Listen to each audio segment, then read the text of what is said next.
Dalam sepekan terakhir, IHSG sudah terkoreksi lebih dari 4,3% dan semakin menjauhi level 7.000. Investor asing melakukan aksi jual bersih atau net sell mencapai lebih dari 7 triliun rupiah di pasar reguler. Lantas bagaimana pergerakan IHSG pada pekan ini? Mampukah IHSG bangkit dan di tengah sentimen window dressing dan juga Santa Rally? Untuk membahasnya sudah bergabung melalui sambungan virtual Ellen May, founder dan juga CEO M-Trade. Selamat pagi Ellen, apa kabar Anda? Selamat pagi, Maggie. Apa kabar? Saya baik-baik. Baik ya Mbak Ellen, dan tentunya di IHSG ini sepertinya ada kabar yang kurang baik karena IHSG periode 5 hingga 9 Desember mengalami penurunan yang tajam. Apa sebenarnya penyebab utamanya? Apakah kekhawatiran dari eksternal masih tinggi? Ya, jadi kalau kita lihat sebenarnya indeks kita ini udah ketinggian, udah outperform, dan memang performanya tuh bagus banget dibandingkan negara-negara Asia Pasifik yang lainnya. Sehingga wajar jika banyak investor yang profit taking. Beberapa faktor yang terjadi kemarin bikin beberapa saham banking turun besar adalah selain profit taking itu karena ada pesta bola juga. Jadi uang masih mengalir beberapa ke industri bola, dan kemudian selain itu juga karena China mau buka lockdown-nya dan meringankan untuk kebijakan pengetatan COVID-19, sehingga banyak investor tuh yang mereka mulai berpikir untuk berinvestasi ke sana juga. Dan juga selain itu di Amerika, saham-saham di Amerika juga sudah mulai murah, dan mereka melihat bahwa tingkat inflasi Amerika ini nggak terlalu kencang lagi, sudah mulai membaik beberapa waktu yang lalu, dan menimbulkan spekulasi bahwa banyak investor asing itu mulai mengalihkan beberapa investasinya ke negara lain yang masih dianggap murah. Baik, jadi memang ada beberapa pasar lain diprediksi akan rebound. Dan apakah tren pelemahan IHSG ini juga akan menutup peluang Santa Rally dan juga window dressing? Mengingat kalau misalnya kita lihat secara historikal di Desember ini kinerja IHSG selalu naik. Ya, jadi kalau kita perhatikan bola itu kan sampai 18 Desember ya. Nah, masih ada kesempatan di pekan ketiga dan juga pekan keempat untuk mengalami Santa Claus Rally atau window dressing. Yang justru saya melihat koreksi di awal bulan ini justru malah bagus dan memungkinkan untuk terjadi window dressing karena banyak investor besar yang mereka mendapat kesempatan buat beli saham murah. Seperti contohnya selain perbankan saat ini juga saham Astra International yang sudah mulai terdiskon cukup banyak itu juga berpotensi untuk mengalami window dressing di akhir tahun. Dan juga untuk saham-saham consumer good seperti misalkan Indofood ya belum banyak naik seperti ICBP ya, jadi lebih ke Indofood-nya mungkin karena CPO-nya di situ juga belum banyak naik juga, dan itu bisa jadi salah satu sektor yang kita perhatikan juga termasuk Unilever untuk window dressing di akhir tahun. Baik Ellen, tentunya yang saat ini juga menjadi sorotan ataupun highlight adalah saham Gotoh. Apa sebenarnya yang terjadi dengan saham Gotoh hingga bisa ARB terus-menerus? Ya, jadi kalau kita perhatikan dari emitennya sendiri, memang secara kinerja kan memang masih merugi juga dan valuasinya sangat mahal. Sebenarnya kata kuncinya di valuasinya sih, valuasinya terlalu tinggi.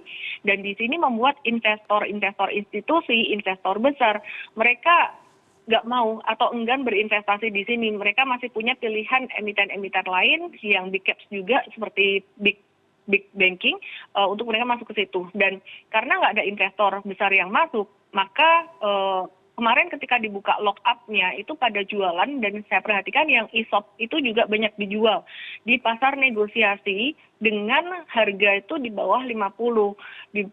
Dan terakhir rata-rata harga di pasar nego sudah mulai membaik 50 sampai 80. Tapi itu menimbulkan satu ketakutan sendiri dan pesimisme yang lebih dalam baik buat investor retail dan investor besar. Jadi masih akan turun. Baik, apakah saham-saham teknologi seperti Gotoh dan saham-saham teknologi lainnya ini membebani IHSG? Ya, jadi untuk saham-saham teknologi seperti Gotoh kemarin kapitalisasinya lumayan besar. Arto juga kapitalisasinya lumayan besar, dan kita tahu Arto juga turun mengikuti Gotoh. Cuman kemarin sempat diimbangi dari beberapa sektor yang menguat itu dari sektor consumer good, dan sebelum banking turun itu juga bankingnya masih mengimbangi terus. Jadi IHSG sideways. Nah, ketika bankingnya turun baru ikut turun semuanya. Jadi sebenarnya kita nggak perlu terlalu khawatir dengan kondisi IHSG turun. Ini sebenarnya keseretnya tuh banyak karena Gotoh ini sebenarnya gitu. Jadi tidak mencerminkan keseluruhan market. Jadi memang ada beberapa faktor yang ditimbulkan oleh Gotoh ini. Dan apakah IHSG dapat bergerak rebound lagi, Ellen? Kembali ke level 7 ribuan tentunya. Masih bisa, kalau kita melihat Indonesia ini perekonomiannya sangat bagus meskipun tidak selalu langsung tercermin ke harga sahamnya.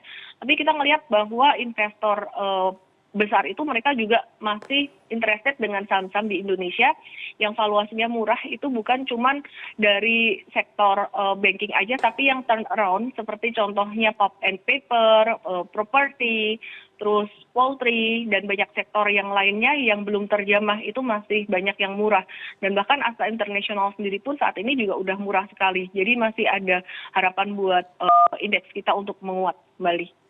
Baik, kalau misalnya kita lihat memang sekarang IHSG sedang trendingnya turun, apakah ada peluang lain kalau misalnya kita lihat ada beberapa segmen ataupun sektor yang akan menjadi peluang untuk investor dalam jangka panjang? Ya, kalau saya perhatikan saat ini kita lebih melihat ke sektor consumer good yang belum banyak naik, tapi sudah mulai dilirik oleh investor besar. Sektor consumer good benar-benar waktu itu terpukul oleh pandemi, tapi sekarang sudah mulai recover. Jadi kita bisa melihat di situ, apalagi dengan inflasi yang terus naik, mereka bisa menaikkan harga jualnya, menambah revenue-nya dari consumer good ini. Hati-hati dengan sektor komoditas, terutama batu bara, di mana kalau sektor komoditas ini udah mulai normalize harganya, masih cuan perusahaan batubara mereka masih akan untung besar, cuman resultnya nggak akan sebagus tahun 2022 dan Baik. masih akan bagi dividen, ya. Baik, tadi Anda telah mengulas beberapa sektor yang terutama menjadi sorotan tentunya adalah consumer goods ya di sini, Ellen. Kalau misalnya kita melihat jangka pendek, kalau misalnya untuk mengejar target ya akhir tahun semuanya mau liburan dan juga untuk liburan Natal dan juga tahun baru, apa saja rekomendasi untuk trading? Sektor properti yang sekarang masih di bawah dan juga bankingnya sekarang lagi disupport semua. Meskipun suku bunga naik, tapi kita ngelihat bahwa sektor properti ini udah discounted banyak banget dan juga bankingnya dalam jangka pendek udah discounted banyak banget. Jadi kita bisa buy on weakness terutama untuk four big banks dan juga BNBA. Baik Ellen, pertanyaan terakhir bagaimana imbauan untuk investor di saat IHSG memang sedang dalam trending yang belum terlalu baik dan kinerjanya juga masih wait and see. Seperti apa imbauan dari Anda? Selalu punya cash dalam kondisi apapun, mau market bagus, mau market gak bagus, supaya ketika nanti tiba-tiba ada peluang, baik buy on weakness maupun buy on breakout, kita bisa berpartisipasi. Jadi jangan dihabisin dengan emosi cashnya. Jangan emosi ya, memang kita harus semuanya lebih tenang untuk berinvestasi. Dan terakhir nih Ellen, banyak sekali masyarakat yang ingin mengetahui seperti apa sebenarnya strategi untuk investasi pada saat ini. Saya masih banyak di sektor banking dan juga sektor yang defensif, consumer good, dan ini ngumpulin Astra International juga dikit-dikit. Jadi up to 50-60% portfolio kita isinya itu dan big cap, tapi nggak yang teknologi. Kemudian sekitar 30 atau 40% itu boleh yang second liner, yang valuasinya masih murah, terutama properti.